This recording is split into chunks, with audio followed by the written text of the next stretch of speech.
Hello YouTube, good morning, good afternoon, good evening, wherever you may be. Today we're going to take a look at how to build a Windows Server 2012 R2 the proper way. This is the fourth video, and I've taken a while to do my fourth video just because I've been busy and taking care of other videos that I wanted to have done. It also takes a lot of work to actually set this up again, and truth be told, I blew away the server that I had set up before because I get really low on disk space when I'm studying for different things. So I think I blew it away to do an MPS. But anyway, let's take a look at how to build Windows Server 2012 the proper way. This time we're going to take a look at Active Directory, the fun stuff. Not to say the other stuff wasn't important, because it so is. And this time we've made sure that all our updates are up to date. We have our server ready to go, and it should work great. So let's take a look.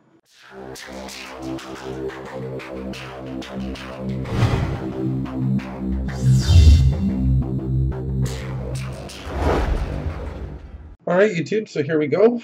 Today I'm going to show you guys how to install Active Directory with an integrated DNS. Now Active Directory, or ADDS, Active Directory Domain Services, is a way that you're going to manage computers, user accounts, as well as their shared permissions and their access to printers, and basically all the future services are going to run through Active Directory. That's why you might hear a lot of people talk about Active Directory, is because a lot of different services run through it. DHCP runs through it. DNS runs through it. Certificate services runs through it. Everything runs through it. BitLocker runs through it. So when we get into this, you'll really start to see that Active Directory is more than just a directory. It's your everything in your network, and it's important to really understand Active Directory and understand how to properly manage it and make sure it's fault tolerant and reliable. So without further ado, let's get started. The first thing you're going to want to make sure is that you have a static IP assigned. We're going to pretend that we've already done that. We've already covered that. This server's up to date. We've gone through our local server here. We've made sure that our first DC has a name that makes sense with our naming scheme. So DC1 is domain controller 1. Right now it's a member of a work group. We're going to make it a domain controller. You could also join it to a domain first, but we're going to cover that in a future lesson. NIC teaming is disabled. You would want to set up your NIC teams first. Again, that'll be another lesson. We've got it all in here. It's activated. We've got the time set up. This is basically your checklist, as I've said. Everything's ready to go. Let's do it. Add roles and features. Let's get this page by default. Role-based or feature-based installation. We're going to choose our server, DC1. We're going to come in here. We're going to go Active Directory Domain Services. It's going to say, do you want to add this stuff? We're going to say yes. This is basically command line tools and the different PowerShell tools, lightweight directory service tools, administrative center, other things that are important for Active Directory, which we'll get into. Just go ahead and say add features. Click next. It's going to add group policy management. Group policy, again, is another thing that, like I said, that runs through Active Directory. We're going to make sure we just basically keep with the defaults for this install, because we can always add stuff later. We're going to click next, and this is basically just some things to note to help ensure that users can still log onto the network in the case of a server outage. Install a minimum of 2 domain controllers. ADS requires a DNS server to be installed on the network. If you don't have DNS server installed, blah blah blah, you'll be prompted to do so. Installing ADS will install the DFS namespace, DFS replication, and file replication services, which are required by Active Directory domain services. Yada yada. This isn't important. It will be later. Basically, we are going to want to make sure that we're just going to go ahead and say install.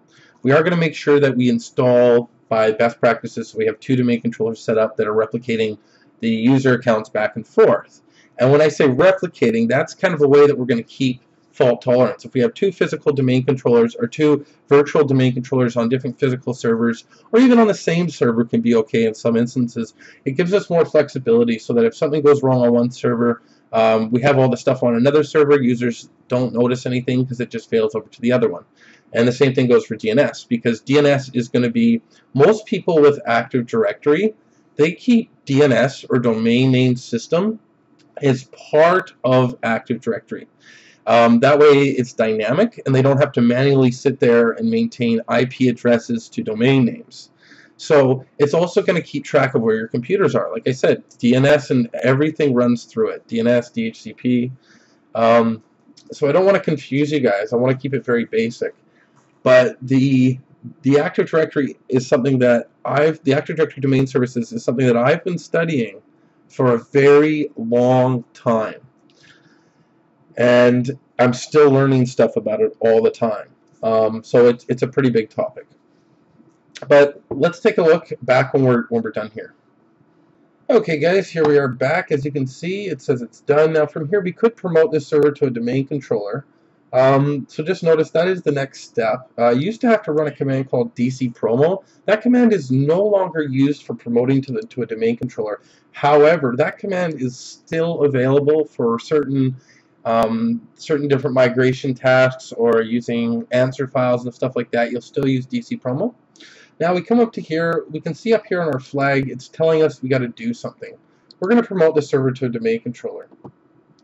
This is where, guys, we give it our domain. So usually it'll be companiesname.local or companiesname.ent or companiesname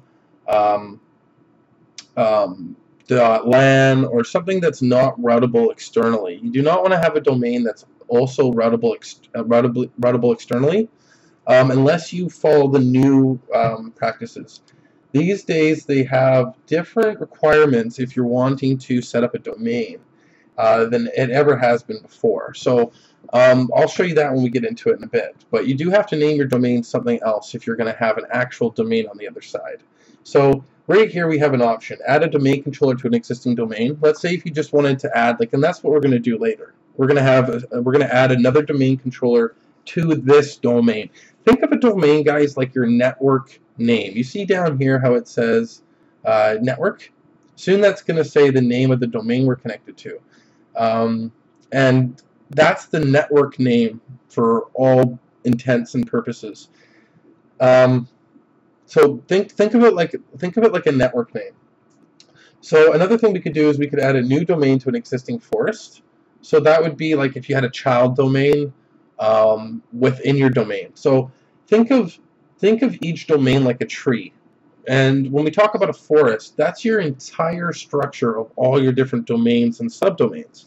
So it's this kind of complicated idea, this forest and domain. But if you have any questions, guys, just let me know. I'd love to answer your questions. In this case, we're going to add a new forest because we don't have anything set up. We're going to pretend. We're starting from scratch. And that's what you're going to be doing in most cases if you're setting up a new domain controller. Or you might just be adding one too because your other domain controller is getting old and you want to demote it down the road. Whatever your case is, you'll have an option in these three that'll meet what your needs are. If you don't, let me know and I'll tell you how to achieve that. So we're going to call this, for the sake of this, we're going to call it sysadmin.lan. And like I said, these days, if you're going to have a domain that's actually routable outside, they're actually recommending that you do something like this.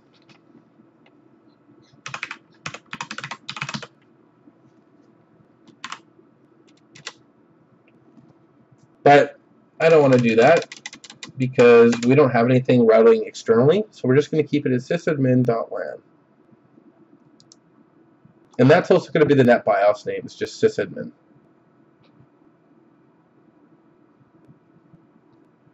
Now this is really important. This is your forest function level and your domain function level. You can keep it 2012 R2 only if you have no other servers in the forest or in the domain that are lower than 2012 R2. So if you do have other domain controllers in your forest, that if you have other domains, like if you have a domain that's server 2008, you want to make sure that you keep it in the forest function level for server 2008 so it has backward compatibility. Now, same thing goes for your domain function level. So these are two different things. If you have two different servers in your domain, which is just your tree, not your whole forest, you also want to make sure that this matches. So let's say if you had another domain that was server 2008 and then you had your current domain that was server 2012, you'd want to make sure that you kept it as 2008 so it had backwards compatibility. This is an important concept to understand because you don't want to go and put your, there's more features to reap in 2008 R2 and 2012 R2. So it is advantageous to choose that, but it's going to nip you in the butt if you forget that one of your servers is still server 2008 or server 2003. You have to plan for that. Or if your whole domain in your forest is server 2008 or 2003, you got to plan for that. And in this case, there won't be much backwards compatibility with 2003 from the start here. Don't get me wrong, 2012 does work with 2003. It's just you won't be able to choose that from here. You'll get a different wizard. So we're going to keep it 2012 R2. Also notice that it's going to make this a global catalog. Now, a global catalog is something to understand, and most people make their domain controllers all global catalogs. The global catalog is the server that's going to hold all the information. They're also, it's basically the actual phone book directory. It's the closest lookup. So it's a good idea just to make them all GCs, but keep in mind that it's going to increase replication if you do so. I always like to make my directory service restore mode passwords the same as my domain admin. For security reasons, that might not be a good idea, but I mean, directory service restore mode is just local admin. Well, not really. You still have full access to the domain. Anyway, I'll cover that more later if you guys need to know. You'll always get this warning. I've been getting this warning since I've been working with Server 2003. Don't worry about it. Just go ahead and click Next. Now, it's going to go ahead and scan your network right now and make sure that nothing else matches that NetBIOS name. Let's say if I did one that was graham.ent and I did another one that was graham, that's my last name, .lan. It would tell me that the next one has to be graham0 because that NetBIOS name is taken. Because it doesn't care for NetBIOS name what the top level domain is, whether it's ent, whether it's LAN, whether it's whatever. It does not care. Okay? And so we're just going to go ahead and say, yep, that's cool.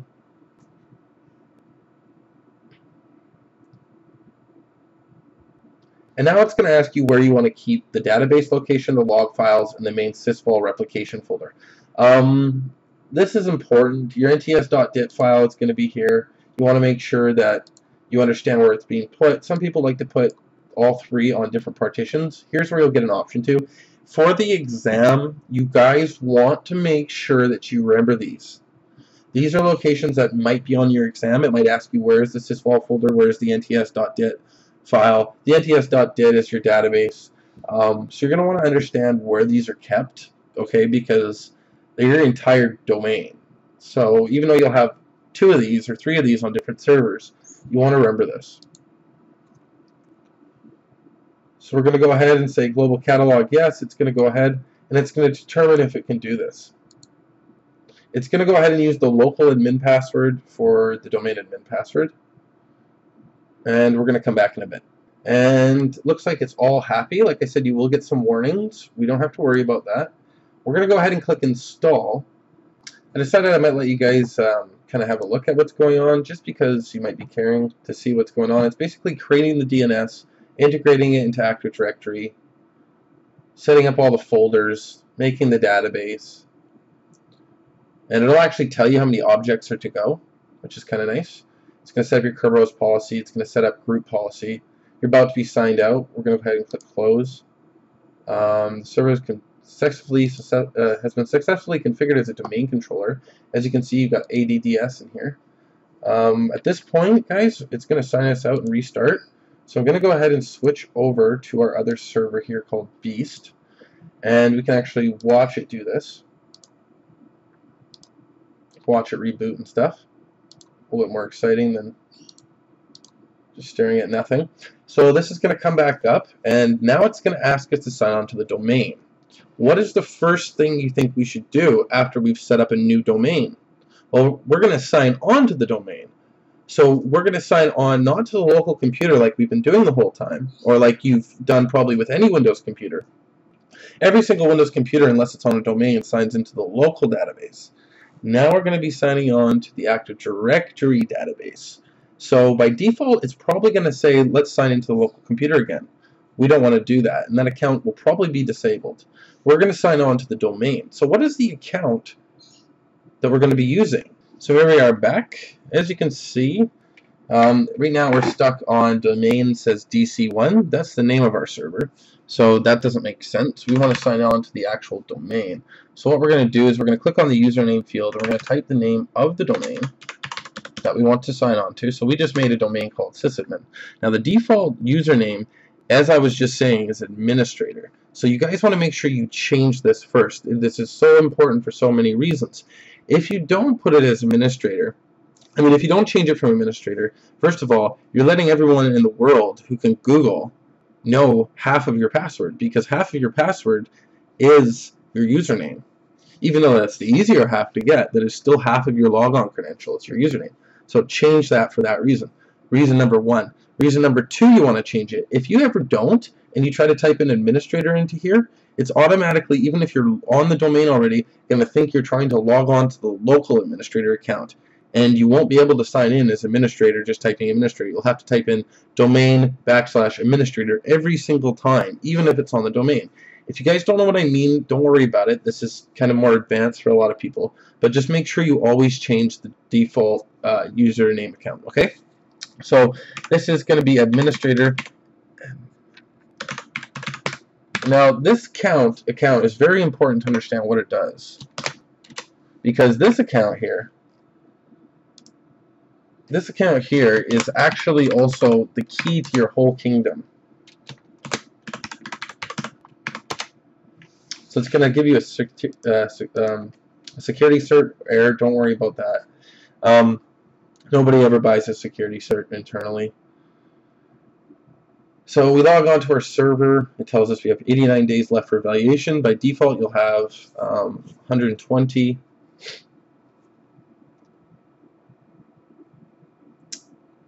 It's going to load up. So now we have an actual domain controller and DNS, and we have group policy. As I said, the first thing we're going to want to do is open up Active Directory and change the default username. If you guys haven't worked with Active Directory, what you're going to want to do is hit your Start menu and just start typing the word active. So we have a few different things: Active Directory domains and trusts, probably Active Directory sites and services. We might have to install that separate. But we're just going to work with this one to begin with. This is the big one that you got to know. This is Active Directory. So first thing we're going to want to do is we're going to want to go into under the users OU. This is a built-in OU called users. OU stands for organizational unit. I'll explain those later. We're going to want to rename this account to anything other than what it is currently. So watch what happens here when we actually try to rename this. It's going to act different than most accounts because this is the domain admin account. We're going to go sysadmin. It says this object administrator represents the currently logged on user. After renaming this object, it is advisable for the user to immediately log off and log on with the new username to avoid any access conflicts. Are you sure you want to rename this object? This is important too, for so many reasons, because if you do this after the fact and you get locked out of your domain admin account, ouch. If you do this later and people have tied this account, don't ever tie like a domain admin account to something for printing or logging on, scanning, or anything like that. As soon as you change it, it'll break stuff. You always want to make proper managed service accounts for those. But so we go to rename this, we say yes, it's going to pop up this thing here. We're going to say full name is Sysadmin. No, that's going to be our user logon name. Actually, we'll keep it Sysadmin. We'll change the last, we'll change it to this. And watch what will happen when we type this. It'll actually, so we type in Syndicate. We'll take that down there.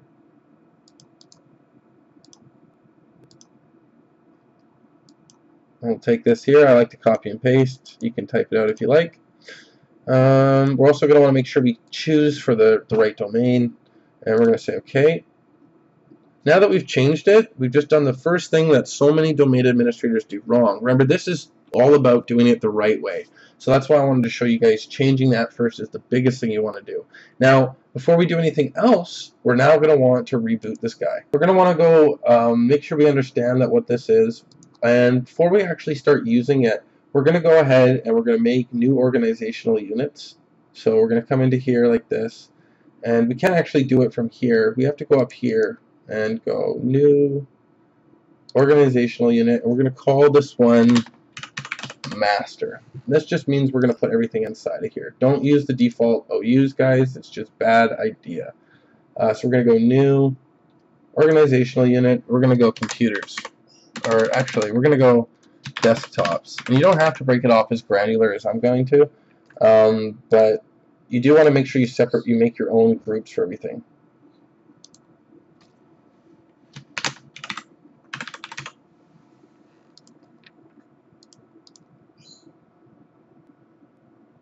course, you can all do this in PowerShell, but then you guys wouldn't see how to use the GUI, which will be on the test.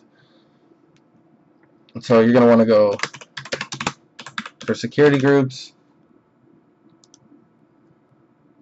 and so on. And you're going to want to make sure you have one for your different users.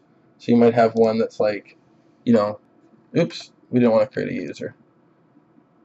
We're going to want to create a new OU that says, you might want the one that says, you know, HR users for human resources. So you want to break things up. But I'll show you guys more about Active Directory later. This was basically just to show you guys how to install it and set it up. I hope you guys liked this video and found it interesting. If you guys thought that I didn't go slow enough, because I did get some information from people from different countries that they wanted me to talk slower, let me know. It's a hard balance because I don't want to talk so slow that it bores you guys. And I naturally do talk pretty fast, so I want to make sure I'm as thorough as I can be. But if you guys wanted to see more, let me know. If you guys had any questions, concerns, let me know. I'm going to be doing more videos on this. And thank you very much for watching.